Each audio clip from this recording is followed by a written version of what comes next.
नमस्कार, प्रादेशिक समाचार के साथ मैं प्रियंका। पहले मुख्य समाचार।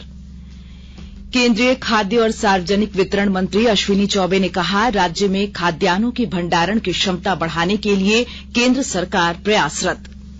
स्वास्थ्य मंत्री बन्ना गुप्ता ने स्टेट डेंटल काउंसिल का वेबसाइट किया लॉन्च।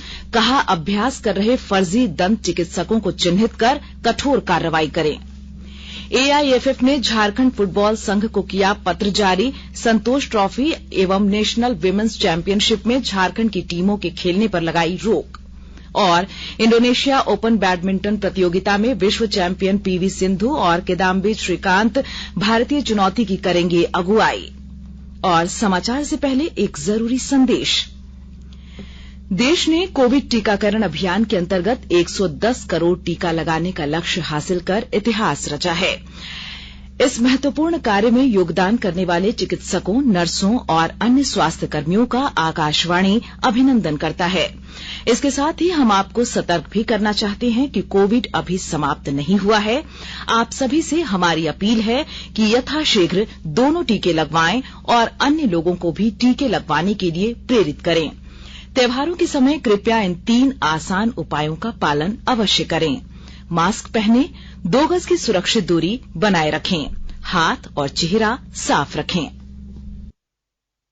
कोविड से संबंधित कोई भी जानकारी और मार्गदर्शन के लिए आप राष्ट्रीय हेल्पलाइन नंबर 011-2397-8046 और 1075 पर संपर्क करें। इसके अलावा राज्य हेल्पलाइन नंबर 104 डायल कर समस्या का त्वरित समाधान लिया जा सकता है। महिला और बाल विकास मंत्रालय की चाइल्ड हेल्पलाइन है 1098। वरिष्ठ नागरिकों के लिए हेल्पलाइन 14567। मनोवैज्ञानिक सहायता के लिए निमहांस का नंबर है 0804611007। आयुष कोविड परामर्श हेल्पलाइन नंबर है 14443 और MyGov WhatsApp help desk number 90131515 पर व्हाट्सएप मैसेज भेजकर टीके का प्रमाण पत्र यथाशीघ्र डाउनलोड किया जा सकता है। और अब समाचार विस्तार से। खाद्य और सार्वजनिक वितरण के केंद्रीय मंत्री अश्विनी चौबे ने कहा कि झारखंड में खाद्यान्नों की भंडारण की क्षमता बढ़ाने को केंद्र सरकार की पहल जारी है। इससे राज्य में खाद्य सुरक्षा को भी मजबूती मिलने की उम्मीद की जा रही है। फूड कॉर्पोरेशन ऑफ इंडिया के आजादी का अमृत महोत्सव कार्यक्रम में मंत्री अश्विनी चौबे ने झारखंड में इस दिशा में किए जा रहे प्रयासों की जानकारी दी। श्री चौबे ने कहा कि खाद्य सुरक्षा को मजबूत किए जाने के लिए लगातार पहल हो रही है और भंडारण में खाद्य एवं सार्वजनिक वितरण विभाग आधुनिकीकरण की ओर बढ़ रहा है। इसके तहत चतरा, दुमका और गोड्डा में 10,000 मीट्रिक टन का गोदाम तैयार किया जाना है। झारखंड के स्वास्थ्य मंत्री बन्ना गुप्ता ने कहा कि प्रैक्टिस कर रहे फर्जी डेंटिस्ट को चिन्हित करते हुए कठोर कार्रवाई करें। स्वास्थ्य मंत्री और अपर मुख्य सचिव अरुण कुमार सिंह ने झारखंड स्टेट डेंटल काउंसिल के वेबसाइट को लॉन्च किया। इस दौरान डेंटल काउंसिल के अध्यक्ष डॉक्टर विवेक कुमार ने उनका स्वागत करते हुए राज्य में डेंटिस्ट की कमी पर सरकार से नियुक्ति करने का अनुरोध किया।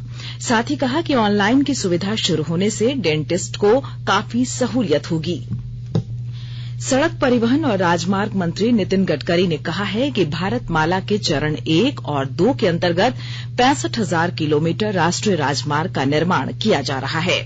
श्री गडकरी ने बताया कि सरकार 2025 तक 2 लाख किलोमीटर राष्ट्रीय राजमार्ग के विकास के लिए तेजी से काम कर रही है। श्री गडकरी ने कहा कि हरित राजमार्ग अभियान के अंतर्गत सरकार उन राजमार्गों पर वृक्षारोपण करा रही है जहां स्थानीय समुदायों, किसानों, गैर सरकारी संगठनों और निजी क्षेत्र की बड़ी भागीदारी की संभावना है। मुख्य निर्वाचन आयुक्त सुशील चंद्रा ने राज्यों के मुख्य चुनाव अधिकारियों से कहा है कि वे मतदाता सूचियों की शुद्धता और मतदान केंद्रों पर न्यूनतम सुविधाओं की उपलब्धता सुनिश्चित करें। निर्वाचन आयोग ने कल नई दिल्ली में राज्यों और केंद्र शासित प्रदेशों के मुख्य चुनाव अधिकारियों का सम्मेलन आयोजित किया। इसका उद्देश्य मतदाता सूचियों, मतदान केंद्रों और अन्य संबंधित मुद्दों पर चर्चा तथा समीक्षा करना था। जामताड़ा जिले के अनुसूचित जाति, जनजाति एवं पिछड़ी जाति के सभी योग्य छात्र छात्राओं को प्री मैट्रिक छात्रवृत्ति योजना का लाभ दिया जाएगा। पेश है हमारे संवाददाता की एक रिपोर्ट। जामताड़ा जिले के अनुसूचित जाति, जनजाति एवं पिछड़ी जाति के 100% छात्र छात्राओं को प्री मैट्रिक छात्रवृत्ति योजना का लाभ दिया जाएगा। इसके लिए विभागीय स्तर से सभी आवश्यक प्रक्रिया पूरी की जा रही है। जिला शिक्षा पदाधिकारी अभय शंकर ने बताया कि अब तक जिले के विभिन्न विद्यालयों के 4085 छात्र छात्राओं का अनुमोदन किया जा चुका है। उन्होंने बताया कि छूटे हुए विद्यालयों के योग्य छात्र छात्राओं की सूची अविलंब उपलब्ध कराने का निर्देश संबंधित विद्यालय के प्रधान को दिया गया है। उन्होंने कहा कि एक भी योग्य छात्र छात्रा योजना का लाभ से वंचित नहीं रहने पाए, इसका पूरा ख्याल रखा जा रहा है। जिला शिक्षा पदाधिकारी ने कहा कि छात्रवृत्ति का लाभ छात्र छात्राओं को डीबीटी के माध्यम से की जाएगी। सुभाष प्रसाद सिंह, आकाशवाणी समाचार, जामताड़ा। देश में 1 अरब 17 करोड़ 54 लाख से अधिक कोविड रोधी टीके लगाए जा चुके हैं।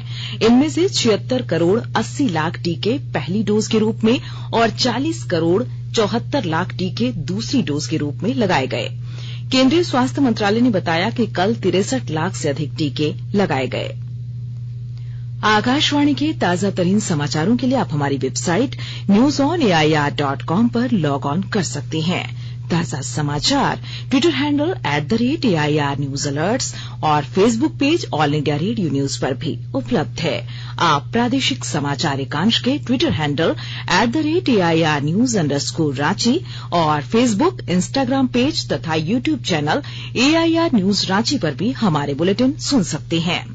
प्रादेशिक समाचार आप आकाशवाणी रांची से सुन रहे हैं और अब पेश है कोरोना से बचाव के कुछ संदेश।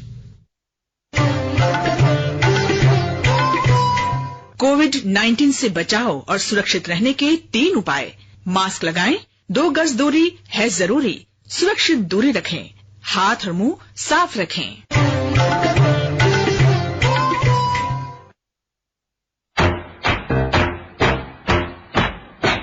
चलो मिलकर एक शुरुआत करें, चलो एक फैसला आज करें, मास्क नहीं तो टोकेंगे, कोरोना को रोकेंगे, चलो एक वादा करते हैं, चलो कुछ वादा करते हैं, मास्क नहीं तो टोकेंगे, कोरोना को रोकेंगे। भारत सरकार द्वारा जनहित में जारी। प्रादेशिक समाचार में आपका फिर स्वागत है। केंद्रीय पर्यटन और संस्कृति मंत्री जी किशन रेड्डी ने कहा है कि केंद्र सरकार 6 दिसंबर को डॉक्टर भीमराव अंबेडकर की पुण्यतिथि पर उनके 5 पवित्र स्थलों पंचतीर्थ पर कार्यक्रमों का आयोजन करेगी और अनुसूचित जाति के छात्रों को छात्रवृत्ति प्रदान करेगी। उन्होंने कहा कि छात्रवृत्ति छात्रों के खाते में भेजी जाएगी। श्री रेड्डी ने बताया कि आजादी का अमृत महोत्सव के तहत डॉक्टर अंबेडकर के पंचतीर्थ में प्रमुख कार्यक्रम आयोजित किए जाएंगे। अमृत महोत्सव के तहत आकाशवाणी के साप्ताहिक क्विज में आइए आप भी शामिल हों।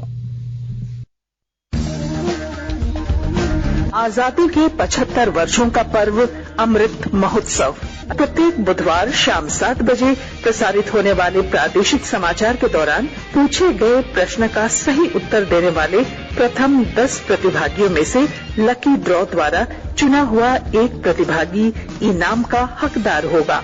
इसके लिए सुनते रहें आकाशवाणी रांची का प्रसारण।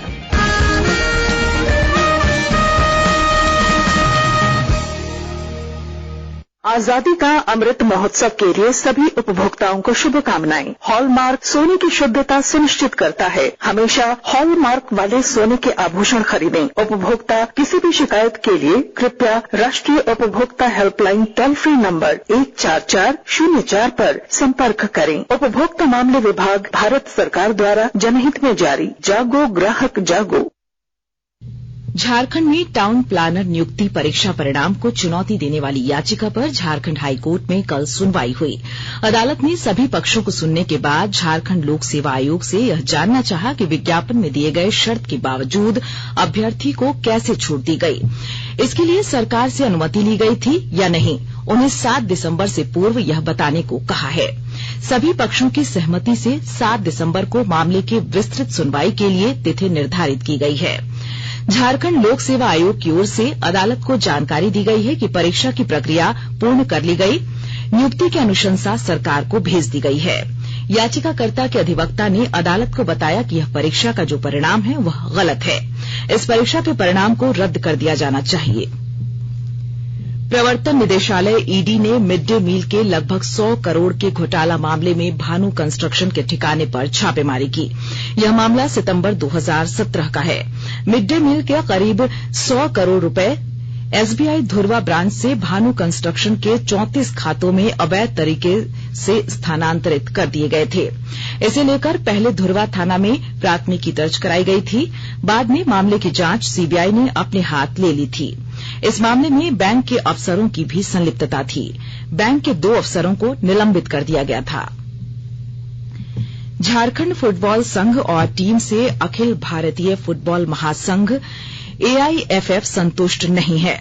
एआईएफएफ ने कल झारखंड फुटबॉल संघ को पत्र जारी करते हुए संतोष ट्रॉफी एवं नेशनल विमेन्स चैंपियनशिप में झारखंड की टीमों के खेलने पर रोक लगाए जाने की सूचना जारी की है। एआईएफएफ के मुताबिक झारखंड फुटबॉल संघ के रवैये के कारण इन प्रतिष्ठित प्रतियोगिताओं में झारखंड के खिलाड़ियों की सूची ससमय उपलब्ध नहीं कराई जा सकी। अब संघ ने इस मामले को न्यायालय में ले जाने की चेतावनी दी है। एआईएफएफ ने अध्यक्ष एवं सचिव दोनों को समझाने का प्रयास किया। बाली में आज से शुरू हो रही इंडोनेशिया ओपन बैडमिंटन प्रतियोगिता में विश्व चैंपियन पीवी सिंधु और दुनिया के पूर्व नंबर 1 खिलाड़ी किदाम्बी श्रीकांत भारतीय चुनौती की अगुवाई करेंगे। इस सुपर 1000 प्रतियोगिता में पिछले सप्ताह इंडोनेशिया मास्टर्स में सेमीफाइनल तक पहुंचने वाली सिंधु और श्रीकांत सहित भाग लेने वाले सभी भारतीय बैडमिंटन खिलाड़ी शामिल हैं। तीसरी वरीयता प्राप्त सिंधु जापान की अया ओहोरी और श्रीकांत अपने ही देश के प्रणॉय के खिलाफ अभियान की शुरुआत करेंगे। दुनिया के 16वें नंबर के खिलाड़ी बी साई प्रणीत शुरुआती दौर में फ्रांस के तोमा जूनियर पोपोव से मुकाबला करेंगे। लक्ष्य सेन का सामना पहले मैच में शीर्ष वरीयता प्राप्त और 2 बार के विश्व चैंपियन केंतो मोमोता से होगा, जबकि पारुपल्ली कश्यप सिंगापुर के लो कीन येव के साथ खेलेंगे। महिलाओं के डबल्स में अश्विनी पोनप्पा और एन सिकी रेड्डी 5वीं वरीयता प्राप्त बुल्गारिया की गैब्रिएला स्टोएवा और स्टेफनी स्टोएवा का सामना करेगी। मिक्स डबल्स में अश्विनी और बी सुमित रेड्डी तथा सिकी रेड्डी और कपिला की जोड़ी मैदान में उतरेगी। इसी स्पर्धा में जूही देवांगन और वेंकट गुरु प्रसाद की जोड़ी भी अपनी चुनौती रखेगी। और आइए अब सुनते हैं अखबारों की सुर्खियां। राज्य से प्रकाशित होने वाले प्रमुख दैनिक अखबारों ने ग्रुप कैप्टन अभिनंदन को वीर चक्र से सम्मानित किए जाने की खबर को प्रमुखता से प्रकाशित किया है। प्रभात खबर ने सुर्खी बनाई है, सेंसेक्स 1170 अंक टूटा, 7 माह की सबसे बड़ी गिरावट। दैनिक भास्कर मुख्यमंत्री हेमंत सोरेन के हवाले से लिखता है, अब अन्य वर्ग के गरीब बच्चे भी उच्च शिक्षा के लिए विदेश में पढ़ाई करेंगे। दैनिक जागरण की सुर्खी है, झारखंड की महिला व पुरुष फुटबॉल टीम पर लगा प्रतिबंध। हिंदुस्तान ने लिखा है, 100 करोड़ घपले में ईडी का छापा। रांची एक्सप्रेस लिखता है, स्थापना दिवस समारोह में राष्ट्रपति पदक से पुरस्कृत 53 शिक्षकों को किया गया सम्मानित। और अंग्रेजी अखबार द टाइम्स ऑफ इंडिया और हिंदुस्तान टाइम्स ने संयुक्त किसान मोर्चा की केंद्रीय राज्य मंत्री अजय मिश्रा टेनी की गिरफ्तारी की मांग की खबर को पहले पन्ने पर जगह दी है। और अब अंत में मुख्य समाचार एक बार फिर।